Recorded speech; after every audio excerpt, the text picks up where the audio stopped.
তার ইচ্ছাতেই সব হয়। দু একদিন আগে রামকৃষ্ণ মিশনের এক মহারাজের একটা লেখা ফেসবুক বা ইউটিউবে দেখছিলাম। তিনি খুব কৃতী ছাত্র ছিলেন। ছাত্র অবস্থায় রামকৃষ্ণ মিশনের মহারাজদের সংস্পর্শে আসেন, নরেন্দ্রপুরে পড়াশুনো করেন। তিনি মহারাজ, সন্ন্যাসী, গেরুয়া বসনধারী। তিনি বলছেন তার ইচ্ছাতেই সব হয়। কথাটা আমার কানে খুব বেজেছিল। তাই আজকে এই প্রসঙ্গ নিয়ে কথা বলতে এলাম। আমি তার মতো বিরাট মাপের মানুষ না, তাকে বিচার করার ঔদ্ধত্য আমার নেই। সে মহারাজের নামটিও আমার এই মুহূর্তে মনে নেই। আরে কেনা কে চাতে হো? তার এই কথাটা আমার মনে হলো যেন শ্লেষাত্মক, ব্যঙ্গাত্মক।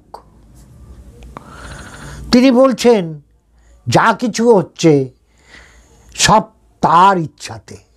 আচ্ছা, তার ইচ্ছাতেই যদি সব হয়, তাহলে প্রতিবন্ধী সন্তান কেন মায়ের গর্ভে জন্মগ্রহণ করে? কেন ছোট ছোট শিশুদের ক্যান্সারের মতো মারাত্মক ব্যাধি হয়? মা কেন অকালে তার সন্তানকে হারায়? শত শত মহিলা কেন যৌন নির্যাতনের শিকার হয়? কেন মেয়েরা পাচার হয়ে যায়? কেন আফ্রিকা, ল্যাটিন আমেরিকা, এশিয়ার কোথাও কোথাও কোটি কোটি মানুষ অনাহারে ঘুমাতে যায়? কেন সমাজে এত অসাম্য, এত হিংসা, ক্রোধ, যুদ্ধ? সবই কি তার ইচ্ছাতে? তিনি যদি দয়াময় হন, তিনি যদি শান্তি কামী হন, তাহলে মানুষের কেন এত দুঃখ, বেদনা, কষ্ট, অনাহার, জরা, ব্যাধি? साला ये दुख का खत्म नहीं होता बे। তিনি পরীক্ষা করেন। তা পরীক্ষার ফল কবে জানতে পারবো? পরজন্মে। আমি জানবো পরজন্মে আমি সুজয় ছিলাম, এই অপকর্ম করেছিলাম। আমার কথাটা ভীষণ বেজেছে। একজন জ্ঞানী মানুষের মুখ থেকে এরকম কথা, সব তার ইচ্ছায়। সেই তিনিটা কে? তার স্বরূপ কি অনুভব করেছেন আপনি? আপনারা কি আপনি আপনি আপনি কেউ অনুভব করেছেন সেই তিনি কে? তার স্বরূপ কি? তিনি আল্লাহ, তিনি গড, তিনি ভগবান। তিনি যে নামেই ডাকি, তিনি কি সত্যিই আছেন? তিনি কি মানুষকে সত্যিই ভালোবাসেন? যদি ভালোবাসতেন তাহলে মানুষের কেন এত কষ্ট, কেন এত অসাম্য? যতদিন আমি বেঁচে থাকব, এই ধর্মান্ধতা, ধর্মে ধর্মে গোঁড়ামি, জাতপাতের লড়াই, এর বিরুদ্ধে আমি সোচ্চার থাকব। हाय हाय इतना सुकून। আপনারা যারা ধর্মবিশ্বাসী, সরলমতি মানুষ, তারা স্বভাবতই প্রশ্ন করবেন, তাহলে আমাদের জীবনে যে ঘটনাগুলি ঘটে তার কারণ কি? আমি বলবো তার পিছনে কোনো অলৌকিক বা অতিপ্রাকৃত শক্তি নেই। তার পিছনে ভাগ্য, কর্মফল, পূর্বজন্ম, পরজন্ম এসব কিচ্ছু নেই। স্বর্গ, নরক, জান্নাত, জাহান্নাম কিচ্ছু নেই।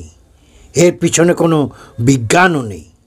তবে আপনারা প্রশ্ন করবেন, তবে সব ঘটে কেন? কারোর জীবনে ঘটছে, কারোর জীবনে ঘটছে না, কারোর ভালো হচ্ছে, কারোর খারাপ হচ্ছে। কেন?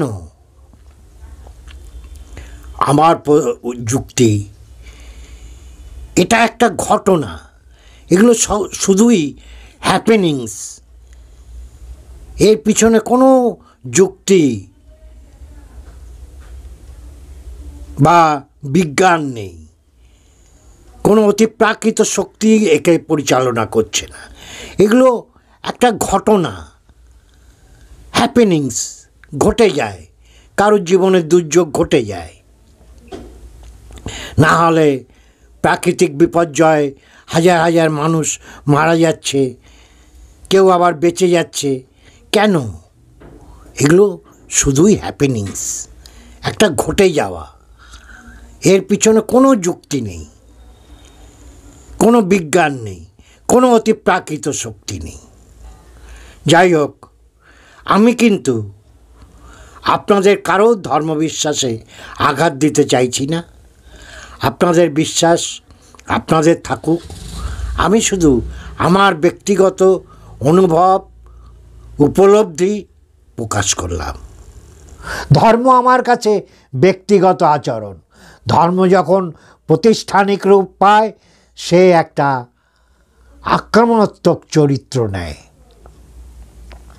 ধর্ম ঘরের ভিতর ব্যক্তিগত স্তরে থাকবে, ধর্ম রাষ্ট্রেরও হবে না, সমাজেরও হবে না। যুগ যুগ ধরে মানুষে মানুষে যে ভেদাভেদ, ধর্মে ধর্মে যে হানাহানি, সব কি তার ইচ্ছাতেই হয়? তার ইচ্ছাতেই একটা দুর্ঘটনা ঘটে, ভূমিকম্প হয়, হাজার হাজার মানুষ মারা যায়, সব তার ইচ্ছাতে। তিনি চান তার সন্তানরা কষ্টে থাকুক। जनता माफ नहीं करेगी। ধর্মের ঘেরাটোপে সমাজ সেবার দরকার নেই। সমাজ সেবা যদি করতে হয়, আসুন মাঠে নেমে ধর্মের ঘেরাটোপ ছেড়ে সমাজ সেবা করুন। কখনো পাদ্রীরা এসে সমাজ সেবা করছেন, কখনো রামকৃষ্ণ মিশনের সাধুরা সমাজ সেবা করছেন। এই সমাজ সেবার দরকার নেই। যেখানে মানুষে মানুষে ভালোবাসা নেই, মানুষের প্রতি বিশ্বাস নেই, সেখানে এই সমাজ সেবা দিয়ে কী হবে? এ শুধু আত্মপ্রচার।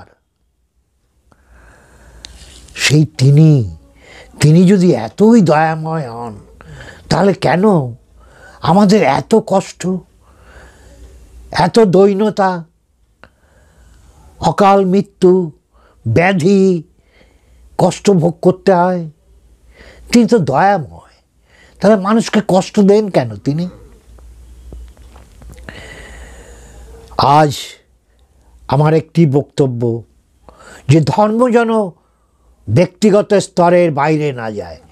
ধর্ম থাক শুধু ব্যক্তিগত স্তরে, সমাজ, রাষ্ট্র, কোথাও ধর্মের কোনো কিছু থাকবে না। তার জন্য কি করতে হবে?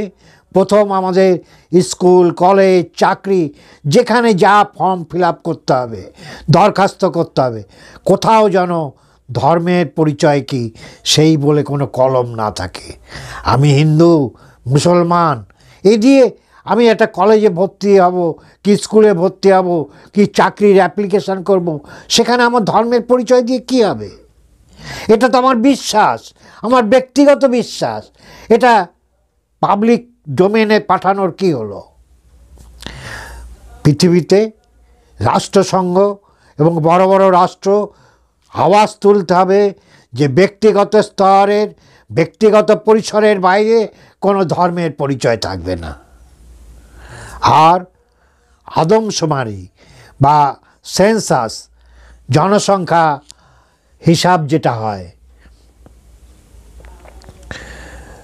সেখানে আমরা যে ডেটাগুলো সংগ্রহ করব, সেখানে যেন কোথাও ধর্মের ভিত্তিতে মানুষের পরিচয় গ্রহণ করা না হয়। এই ধর্মের পরিচয় কোনো রাষ্ট্রের কোনো কাগজপত্রে কোথাও থাকবে না। এটা শুধুমাত্র ব্যক্তিগত স্তরে। আমি যখন রাস্তায় যাব, আমরা সবাই মানুষ, আমরা সবাই ভারতবাসী, আমরা সবাই বাঙালি, এই পরিচয়ে আমরা সেখানে থাকব। এটা ইউএনওকে, রাষ্ট্রসংঘকে উদ্যোগ নিতে হবে, বড় বড় ধর্মনিরপেক্ষ রাষ্ট্রগুলোকে উদ্যোগ নিতে হবে যে রাষ্ট্র বা সমাজে কোনো ধর্মের পরিচয় থাকবে না। তাহলেই দেখবেন ধর্মে ধর্মে ভেদাভেদ, হিংসা এগুলো দূর হবে। ধর্ম হচ্ছে মানুষকে বোকা বানানোর এক ভণ্ডামি। ধর্ম একটা ভণ্ডামি, এর বিরুদ্ধে লড়াই চালিয়ে যাব। সে ইসলাম হোক, হিন্দু ধর্ম হোক, খ্রিস্টান ধর্ম হোক, ধর্মের বাড়াবাড়ি, ধর্মান্ধতার বিরুদ্ধে লড়াই চলবে। তাতে যে যা গালাগালি দিন, কেউ পাগল বলছেন, কেউ বলছেন জুতো মারবেন, যে যা বলেন বলুন, আমার এই লড়াই চলবে। মানবতার ধর্ম ছাড়া পৃথিবীতে আর কোনো ধর্ম নেই, মানুষকে ভালোবাসার ধর্ম ছাড়া কোনো ধর্ম নেই। থ্যাংক ইউ, সবাই ভালো থাকবেন।